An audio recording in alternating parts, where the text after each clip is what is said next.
what to The expect. rain got heavier. It's just like a jet engine, I think. I was The really rain's getting scared. heavier. Noise that I'll never Bomb had forget. gone off inside. The house was groaning. You don't believe in that, you know. There was no other sound. I work for PMG's department, which is now Telstra, and there was a requirement for us to spend some time in the territory. So my turn had come up, so we put a hand up because we wanted to have an adventure. We were newly married, and so we thought it'd be good. And so on August the 8th, I think we left Adelaide. We'd packed up our belongings in our little Renault 10 and we drove to Port Pirie, hopped on the GAN. They took the car and hooked it on the GAN, and then we went to the via Lake Eyre in the old GAN to Alice Springs. They took the car off the train with a big sling, which was quite interesting for us, and we hopped in and we drove 2 days from Alice to Darwin. We stopped at Dunmurra overnight the first night, and then we were installed in a motel in Darwin, and I started work on about the week after we left in Smith Street in PMG's department. It was all very exciting. We were young. We'd only been married a couple of years, so it was a big adventure for us. I was living in Adelaide, which is where I'd grown up, finished university, and I had been living with this a girl called Denise in Adelaide for a few months. She worked for the tax department and got transferred to Darwin. So after a while, I thought, well, I'll go and visit her in Darwin. I didn't have any great plans of staying there, but I thought it's worth the trip, as I was on a promise. So I moved to Darwin at the start of 1974, and or transferred up there in my job, and then went through the end of the wet season, like start of 74, and then dry season, wet season started up again in end of 74. And it's interesting how, when you're new to a place and you get you look at things that happen, and a thing came over the radio in the morning and said, there's a cyclone approaching and all that. And so the standard thing was, as I was told by other blokes that I worked with, a cyclone would form out in the Timor Sea, and then it'd start to come in towards Darwin. And the Tiwi Islands are just off Darwin. So most times the cyclone would hit the Tiwi Islands, knock the shit out of the Tiwi Islands, and then dissipate. So Darwin would get a bit more rain, things like that. Growing up in Darwin as a kid was incredible. It was, once you got through the first wet season, you'd never ever leave. I was 10 years old, probably 3 weeks prior to Cyclone Tracy. We had a lot of what they call tail ends of cyclones. I think there was 3 in total over 3 weeks. So people sort of calmed down, adapted that nothing will really happen, or just heavy wind and rain, it will go away. But 74 it didn't. I think the day before the Christmas Eve, there was some warnings came out, which weren't the ones that came out with sirens in front of them. They were just saying that there was a cyclone imminent and it may come close to Darwin. That was the day before Christmas Eve. Christmas Eve morning, we headed off to work, and I think the radio started blaring about every 10, 15 minutes that there was a cyclone warning, and they had a big siren thing to alert you that they were going to give you this warning, and they told you to go home and prepare for a cyclone, and fill up your water, fill up your tanks, remove loose objects that were floating around, and make sure you had food and batteries and torches and things. So Christmas Eve, it was Dad put a set of bunk beds up for me and my brother.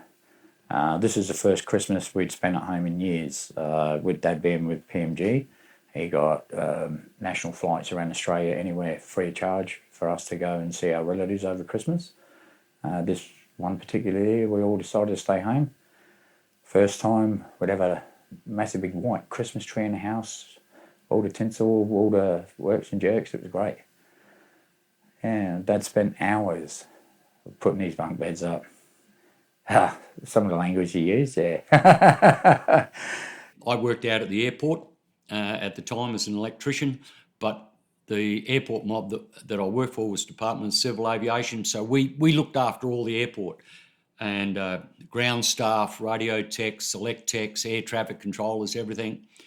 And I get to work and the blokes go, what are you late to work for? Oh, well, the cyclone's coming. You don't believe in that, you know. It hits the Tiwi Islands and all that. So anyway, it's Christmas Eve. So the Christmas break-up party is in the afternoon, starts at about 2 o'clock. And just after lunch, plenty of booze, of course, and everyone's getting hammered. And then the rain's really pouring down, and they're still talking about the cyclone, but all the locals, it's all right, it's going to hit the Tiwi Islands and go back out again. I think most of the locals, when the cyclone warnings started coming through, they took it very casually. They'd been through this before. It was just, to them, it was just the norm. To us, it was something a bit more. We were, as I said, we were novices, and we sort of didn't know what to expect. A cyclone is imminent. A few hours of organised family action can turn the odds your way. We present this advice from the Darwin Weather Bureau and the Northern Territory Emergency Services Organisation as a community service for top-end listeners. Make sure your communications are secure. Check your transistor radio and spare batteries. Keep tuned to radio or television news broadcasts. Batten down your house by making sure all doors and windows are securely fastened or strengthened by diagonal strips of heavy adhesive tape.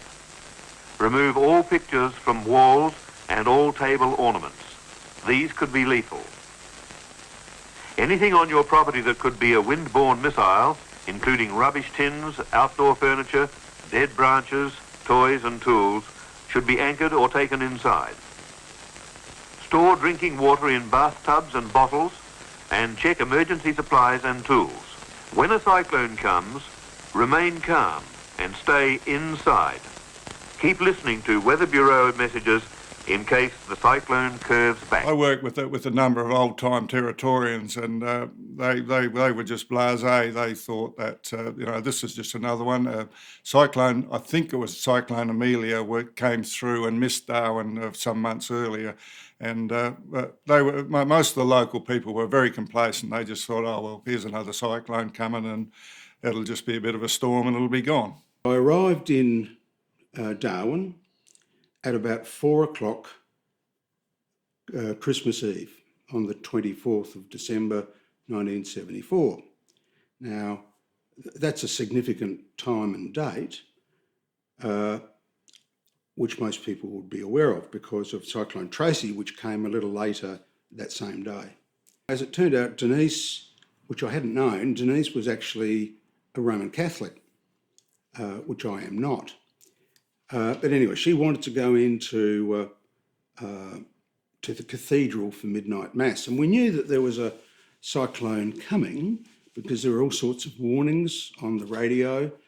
But she, like most people in Darwin, didn't pay a lot of attention to it because there had been a cyclone a couple of weeks before, which had come towards Darwin and then veered away. So there was no damage. About 7 or 8 o'clock, we invited our friends down from upstairs. We lived in a 2-storey house, which was a flat upstairs and a flat downstairs. They came down for drinks, and Christmas Eve drinks. We were going to spend Christmas Day with them because we were both, two young couples on our own. It was just like a normal evening. We'd done all the natural things that you were told to, so we filled the bath full of water and done everything we could, put food downstairs and everything, which we had fridges full of beer and food and everything ready for Christmas Day anyway. And then by about 9 o'clock, we decided it might be a good idea if they come down and stayed with us because the storm was getting worse, the winds were getting stronger, and we were starting to get a little bit frightened. So as the evening progressed, I think about 10:30, 11:15, the girls decided to go to bed. Got to about 10 o'clock and things are starting to rock and roll, and then we turned the radio on to see what was happening because we didn't have a TV or anything like that in those days. And next minute, we're listening to the direct broadcast of the midnight mass from St. Mary's Church in Darwin City, the Catholic Church. And next minute, you can hear glass breaking. This is the midnight mass. There's glass breaking and everything. While they're doing the midnight mass, we can hear the wind building up outside. We can hear the rain falling on the roof and on the windows. It was an A-shaped, A-frame style building. And the wind just got louder and louder, and eventually they were doing the ceremony, and eventually the power went out, just poof and went off. And so that meant their amplification went off, the lighting went off, everything. So we were in the pitch black inside this cathedral. And we looked at each other as well as we could in the dark and thought, well, there's no point being here because they're not going to do the rest of the ceremony. So we said, we'll go home. I look out the window, the lounge window, and there's still cars driving up and down Bagot Road, piercing with rain, the wind's really blowing and everything. Bloody hell. So, what are we going to do? But before we could get to Nightcliff, driving down the Stewart Highway, the wind got very, very heavy. Very, very strong, I'm sorry, and the rain got heavier and heavier. First, the windscreen wipers stopped working, then the lights went out, then the engine stopped. And we were both sitting in this Mini, and we realised, even though there were no street lights, there were no light of any kind, but we did realise that the car was moving sideways. And we thought, oh, it's probably not a good thing. So we thought we needed to get out. And we could vaguely see a building in the distance in the sort of semi-light. So we said, we'll go to that building. So we got out of the car, struggled against the wind, leaning into it, as you can imagine to do. And the two of us headed towards this building. Now, as we got closer, we realised that this building was the Nightcliff Catholic Church. So we'd gone from the Catholic Cathedral to the Catholic Church. And I'm not Catholic. So I thought, is this portentous? Does this mean something? Anyway, so we pound on the door of the presbytery next to the church, and the door opens and the chap meets us and he lets us in. So we go in, and we realise that there were 4 priests in the presbytery. And we sort of introduced ourselves and they to us. Of course, this is all in the midst of howling wind and banging and crashing and so forth. So we had to raise our voices to introduce ourselves. And we decided with them that we would sit in that presbytery and try to protect ourselves. The wind really got up and the cyclone started roaring and pieces of tin were blowing around and there was a lot of noise and the windows started imploding. We had plate glass windows downstairs. Upstairs they had the old louvers, Northern Territory louvers, but we had plate glass in our place. The wind started to get up. The boys came in and said, I think you probably better get out of bed, and sort of come with us, stay all together. As I got out of bed, we could hear the windows starting to crack and make that funny noise. And as I got out of the bed, I was to the doorway and the windows just exploded. You close all the louvers on the way the wind's coming, and then you open all the ones at the back to allow a little bit of, so the pressure doesn't build up. So I'm going along the back passageway near the bedrooms, opening all the louvers, and as quick as I'm going along opening them all, the bloody wind pressure is just slamming them behind me, Mum and Dad and my sister grabbed the dog and we all come into our bedroom. Dad and my brother were on the top bunk and me, my sister, my mum and the dog were on the bottom. That lasted all of about 20 minutes, half an hour. Then we're all on the bottom bunk bed, all crammed in there. The biggest thing was just the smashing of glass and the banging of things hitting the house, and even got to a stage where you could feel everything move and then got back down where the house was actually getting pulled out of the footings. But I'll never ever, the noise itself, unless you actually go through it, it's very hard to explain, but it is scary. the linen press actually backed onto our bedroom, one of the brothers. So as the winds picked up and the houses get demolished, the wall actually fell off against the bunk bed, so on the angle, which must cause some sort of turbulence, which made that room a little bit safer, I suppose. And I think if it wasn't for them bunk beds, I don't think we'd be here. I think it was about 2 o'clock, maybe 2:30, and all of a sudden, it just went quiet. And what had happened was the eye of the cyclone, where we lived, the path of the cyclone and the eye of the cyclone went right over the top of us. And so we went downstairs. I went and chatted with a neighbour because there was a doctor lived next to us and his wife was expecting a child at any time. I went over and made sure and said, "Are they all right?" Yep. The house was still intact.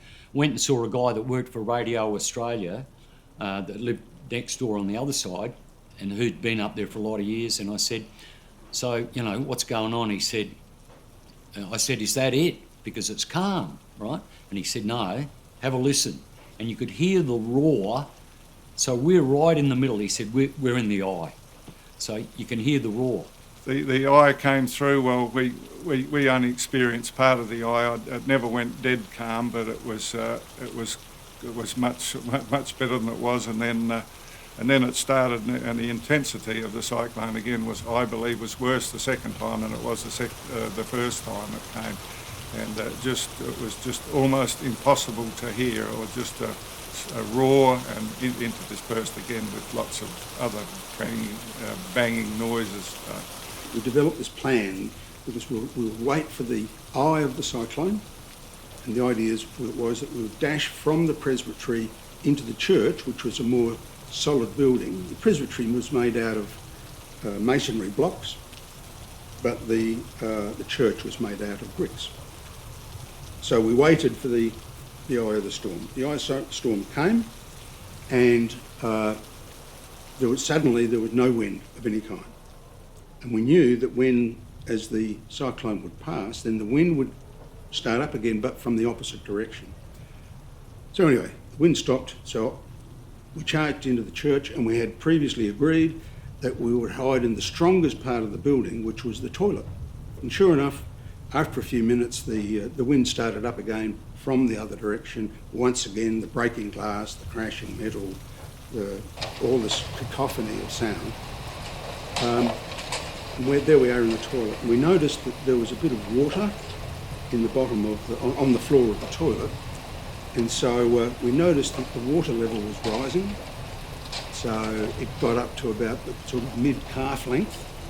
And I thought, this is really strange because there's no water near here. There's no lakes or river or anything. The ocean's a long way away. It would have been 5 kilometres away. So we couldn't quite understand that. Next minute, sure enough, the winds picked up the other way. So we're standing at the end of the passage, just waiting to see what happens. And if you have a light switch plate and how the switch is in the middle of a light switch, and I'm looking at this light switch, and next minute, the switch mechanism disappears and it's just the plate with a little hole in it. And what I realised at the time, was, as the other side came, the roof we lost out the roof of the house. And so when the roof went, it just pulled all the wiring that was clipped along to the trusses and that. And that's when the roof went. Well, then the water started to come in even more. It was just like a jet engine, I think, roaring, ready to take off, and interdispersed with that was just things banging around and crashing and bits of tin flying around. And the girls were sitting on the edge of the bath, and I think Michael and me were sitting on the vanity unit, and we sort of just looked at each other, and we didn't say too much for a while, and then I think we all got the sense that I think this was the end. I certainly thought that. I thought, here we go. I think this might be the end of my days, and I was pretty frightened. But Meredith, our friend, was a good Christian, and she was praying, and I think we were praying as well. But I was a sleeping Christian. I was brought up as a Lutheran, and I think I was a sleeping Christian. I didn't go to church much, but I still believed in God. But at that particular moment, I was pretty angry with God because I thought that I haven't done anything really bad wrong, but so why the hell are you doing this to me? At one point, one of the priests said, look, why don't we start singing a song to sort of calm our nerves? Crashing glass, breaking timber, smashing roof iron. And we said, all right, what song? He said, oh, why don't we sing Silent Night? And I thought to myself, really? Really? That song? Anyway, so we did, which was just ridiculous. But appropriate because it was Christmas Eve. Total fear, but Mum and Dad were trying to just keep us calm the whole time. I remember my sister saying, Mum, I need a wee. And she said, do a wee, sitting sweetheart. You know, like, but my Mum and Dad were, how they done it, I don't know, but they were very, very strong and kept us all secure, hugging us and keeping us calm. It won't be long, it'll be over. So it was just a matter of waiting it out and hoping that I knew the roof had gone because the ceilings fell in and that. And it was just a matter of hoping that the house stayed together. But after 4 or 5 hours, thereabouts, the wind started to drop. We could hear rain falling, but the wind started to drop. So we figured, okay, the cyclone has moved, but it's left behind it this rainstorm. And by that time, of course, daylight had started. So we thought, well, we hadn't been able to see anything during the cyclone because it was all pitch black at night. And so we left that toilet in the church and we started to went outside and started to look around. To be honest, I could not believe, literally could not believe, I couldn't take in the damage which we were looking at because it was just everywhere. No matter what direction you looked at, every structure, house, shed, building was just as if a bomb had gone off inside it.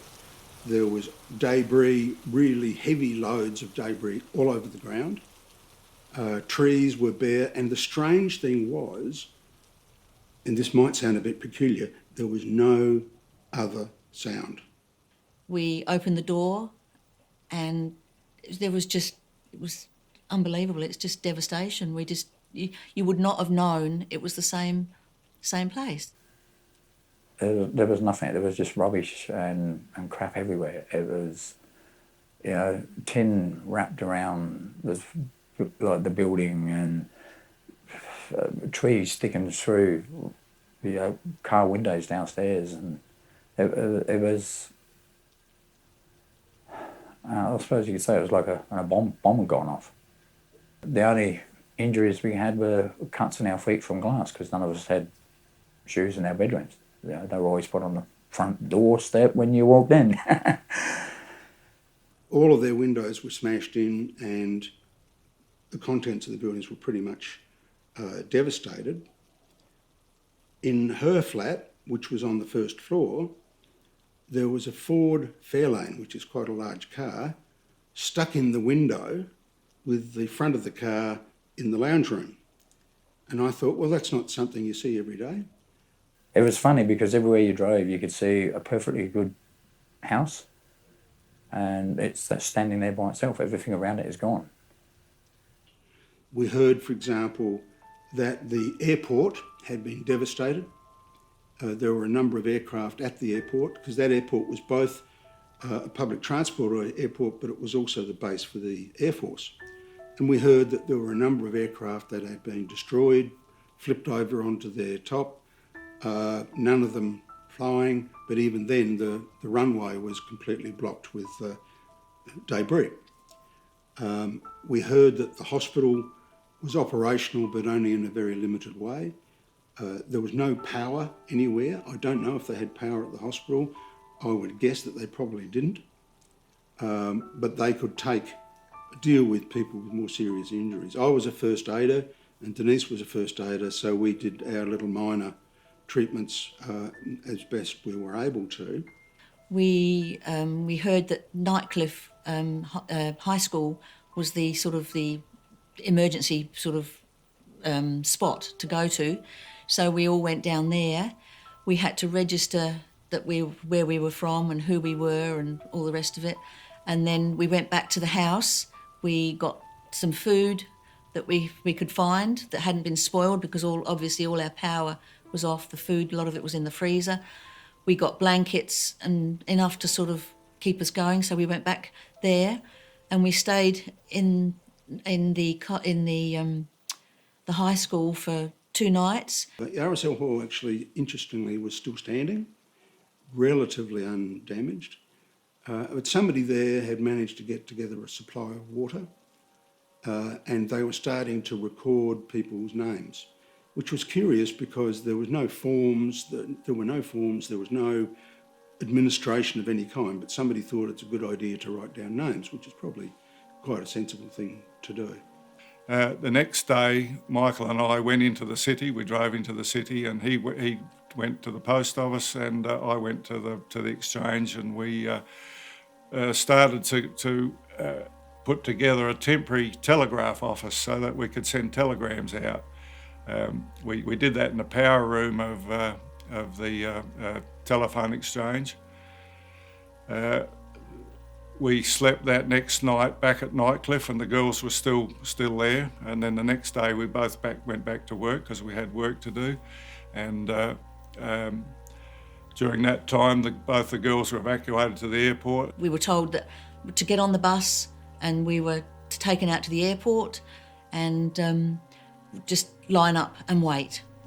We had 1 suitcase each. That's all we were allowed to take, obviously, because there was just no room. And they were just as a plane was coming in, they were just loading people on. In my suitcase, I had a few clothes, a few personal items that my jewellery and bits and pieces that we didn't really know what we would need. I took what we could, just enough to sort of see us through, because I knew that once I got home to Adelaide, I'd be fine. It was just enough to keep us going until then. Poor Meredith, couldn't get any of her clothes, so she had my clothes. Luckily, we were just about the same size, so that worked out all right. But yeah, but it was really strange, because when I was packing our clothes to come down, I was looking at stuff on the dressing table, and it hadn't been touched. It was just still there. Trevor's watch and his wallet and everything was just sitting on the top of the dressing table. And other stuff was just everywhere. So yeah, it's just incredible how it was so random. Dad actually spoke to us and asked us what we wanted to do. So we all chose as a family decision to come down to Adelaide. So we left New Year's Eve and drove down. And we had to tape a windscreen out of a Valiant in the front of it, because a timber had actually pierced straight through the front and back windscreen. So Dad pulled that out, put the windscreen out the Valiant in the front, and just put plastic over the back window. More than 31,000 people have left Darwin either by air or road, reducing the population to about 15,000. By the new year, at least 48 people were known to have died, but the final death toll may not be known for weeks. I suppose what hurts me the most is seeing my dad